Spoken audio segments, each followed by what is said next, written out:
India Pakistan இடையே 1972ஆம் ஆண்டு உருவாக்கப்பட்ட ஷிம்லா ஒப்பந்தம் தான் இரு நாடுகளுக்கு இடையேயான போர் பதற்றத்தை தணிக்கும் உடன்படிக்கையா கருதப்படுது. ஆனா அந்த ஒப்பந்தத்தை இப்ப பாகிஸ்தான் ரத்து செஞ்சிருக்காங்க. இந்த ஷிம்லா ஒப்பந்தத்தை பத்தியான முழு வரலாறு தான் இந்த வீடியோல பார்க்க போறோம்.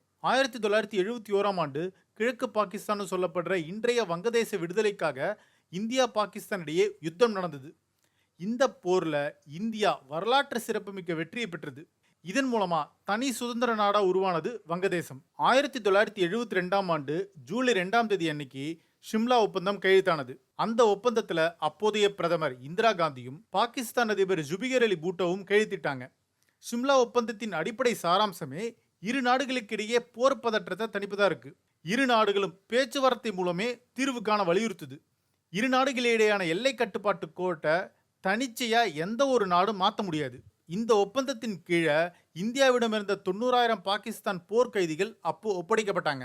இந்த சிம்லா ஒப்பந்தம் மூலமா தான் இந்தியா பாகிஸ்தான் இடையேயான எல்லை கட்டுப்பாட்டு கோட்டை இரு நாடுகளுக்கு இடையேயான எல்லையாகவும் நிர்ணயித்தாங்க. அத்தோட காஷ்மீர் பிரச்சனையில ஐநா சபை உட்பட 3வது நாடுகளுடைய தலையீட்டையும் இந்த சிம்லா ஒப்பந்தம் நிராகரிக்குது. இதை பத்தி இன்னும் கொஞ்சம் நம்ம விலாவரியா பார்ப்போம். காஷ்மீர் பிரச்சனை உட்பட எல்லா மோதல்களையுமே இருதரப்பு மற்றும் 3ஆம் தரப்பு தலையீடு இல்லாம தீர்க்கிறதா 2 நாடுகளும் இந்த ஒப்பந்தத்துல உறுதியளிச்சாங்க. சர்வதேச தலையீடு இருக்கக்கூடாது அப்படின்னு 2 நாடுகளும் ஒத்துக்கிட்டாங்க. 3ஆம் தரப்பினரை ஈடுபடுத்தாமல் இருதரப்பு பேச்சுவார்த்தைகள் மூலமா மோதல்களை தீர்க்க 2 நாடுகளும் ஒத்துக்கிட்டாங்க. முக்கியமான ஒரு விஷயம் இந்த ஒப்பந்தத்துல இருக்கு. அதுதான் இறையாண்மைக்கு மரியாதை. 2 நாடுகளுக்கிடையே பிராந்திய ஒருமைப்பாடு, அரசியல் சுதந்திரம் மற்றும் உள் விவகாரங்கள்ல தலையிடக்கூடாது அப்படின்னு ஒத்துக்கிட்டாங்க. 1971ஆம் ஆண்டு டிசம்பர் மாதம் 17ஆம் தேதி அன்னைக்கு போர் நிறுத்த கோடு அப்படின்றத எல்ஓசி அதாவது கட்டுப்பாட்டு கோடுன்னு மறுபெயரிடப்பட்டுச்சு. இரு தரப்பினரும் கட்டுப்பாட்டு கோட்டை ஒருதலை பட்சமா மாற்ற வேண்டாம் அப்படின்னு உறுதியளிச்சாங்க. இந்த ஒப்பந்தத்தில் இன்னொரு முக்கியமான விஷயம் இந்தியா பாகிஸ்தான் இடையேயான உறவுகளை இயல்பாக்குதல். துண்டிக்கப்பட்ட தகவல் தொடர்புகள், பயணம் மற்றும் வர்த்தக தொடர்புகளை மீண்டும் தொடங்குவது பத்தி இதுல கையெழுத்திட்டாங்க.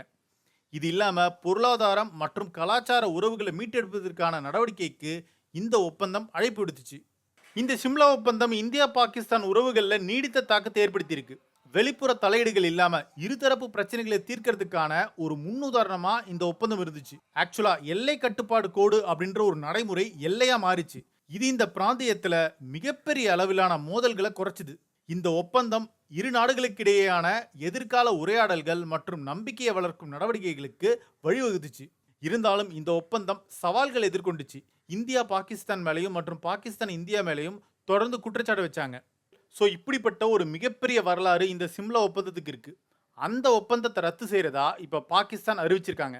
இதை பத்தி உங்க கருத்துக்களை கமெண்ட் செக்ஷன்ல சொல்லுங்க. இது ஒன் இண்டியாவுக்காக ஆனந்தன்.